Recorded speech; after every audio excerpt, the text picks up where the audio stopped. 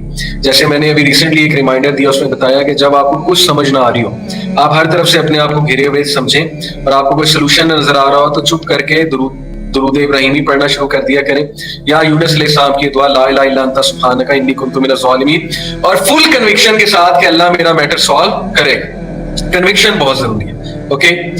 اچھا جی، once again یہی ہے کہ میرے ابو نماز نہیں پڑھتے، so how can I guide ہم. دیکھیں آپ ان کے لیے بہت زیادہ دعا کریں. آپ کسی بڑے ایلڈر، جو فیملی میں آپ کا ایلڈر ہے جس کی ابو عزت کرتے ہیں، کیونکہ آپ کی بات شاید وہ نہ مانیں، آپ کسی ایلڈر کو انوالو کریں، ان ایلڈر کے تھرو جو ہے انہیں یہ نصیحت کروائیں. یا کبھی مولانا طارق جمیل صاحب، چونکہ ان کا میں نام اس لیے لے رہا ہوں کیونکہ ہمارے بڑے ان کو بہت سنتے ہیں، ایسے بندے کو لگائیں، یا کسی ایسے بندے کی بات انہیں سنائیں جس سے ان کے امپریس ہونے کے چانسز ہیں. تو یہ آپ کوشش کرتے رہیں اور اللہ تعالیٰ سے بہت دعا کریں، اور کبھی ہارٹ ٹو ہارٹ ان سے کنورسیشن کریں کہ ابو میں آپ کا خیر خواہ ہوں، میں آپ سے محبت کرتا ہوں، پلیز آپ یہ کام کریں. آپ بڑھاپے میں ہیں تو ذرا ہارٹ ٹو ہارٹ کنورسیشن بھی ہونی چاہیے. سسٹر کا سوال ہے what if we are really confused in our decisions and don't know what to do. استخارہ بھی کر لیا ہے, we are not strong in spiritual matters so feeling still numb. بہت اچھا سوال ہے, جزاک اللہ خیر. دیکھیں استخارہ کا جو مطلب ہوتا ہے نا, استخارہ کا مطلب ہمارے معاشرے میں یہ سمجھا جاتا ہے کہ ہم استخارہ کریں گے تو اچانک سے سلوشن واضح ہو جائے گا, یا ہمارے سامنے جو نا اچانک سے, جیسے وہ ہیری پوٹر میں ایک سین تھا کہ وہ پرچیاں ڈالتے ہیں ایک اس میں پاٹ میں, اور جو صحیح والی پرچی ہوتی ہے وہ نکل کے آ جاتی ہے. استخارہ کا مطلب یہ نہیں ہوتا ہے. استخارہ اصل میں کنوکشن کے لیے ہوتا ہے, اور استخارہ ایک آلریڈی کام جو ہم کر رہے ہوتے ہیں اس میں آسانی کے لیے ہوتا ہے. مثال کے طور پہ حضرت عمر رضی اللہ عنہ نے ایک کام کرنے کا سوچا کہ میں نے کمانڈر جو ہے وہ کس کو لگانا ہے آرمی کا. اب اس میں انہوں نے استخارہ شروع کیا. اب استخارہ کر کے وہ بیٹھ نہیں گئے کہ مجھے جواب آئے گا یا مجھے کوئی خواب آئے گا جس میں مجھے شخص کی شکل نظر آ جائے گی. استخارہ کر کے انہوں نے ایکشن لینا شروع کیے اس کام سے related. I hope you are understanding my point. Action سے مراد ہے کہ اس کام پر چلنا شروع کیا, اور جب اس کام پر ہم چلنا شروع کریں گے تو ہمیں ان بٹوین دا وے یا ڈیورنگ آر جرنی نظر آ جائے گا کہ یہ کام ہمارے لیے اچھا ہے کہ برا ہے. یہ ہوتا ہے استخارے کا مطلب. مثال کے طور پہ امام بخاری رحمہ اللہ نے احادیث کلیکٹ کرنے کا سوچا.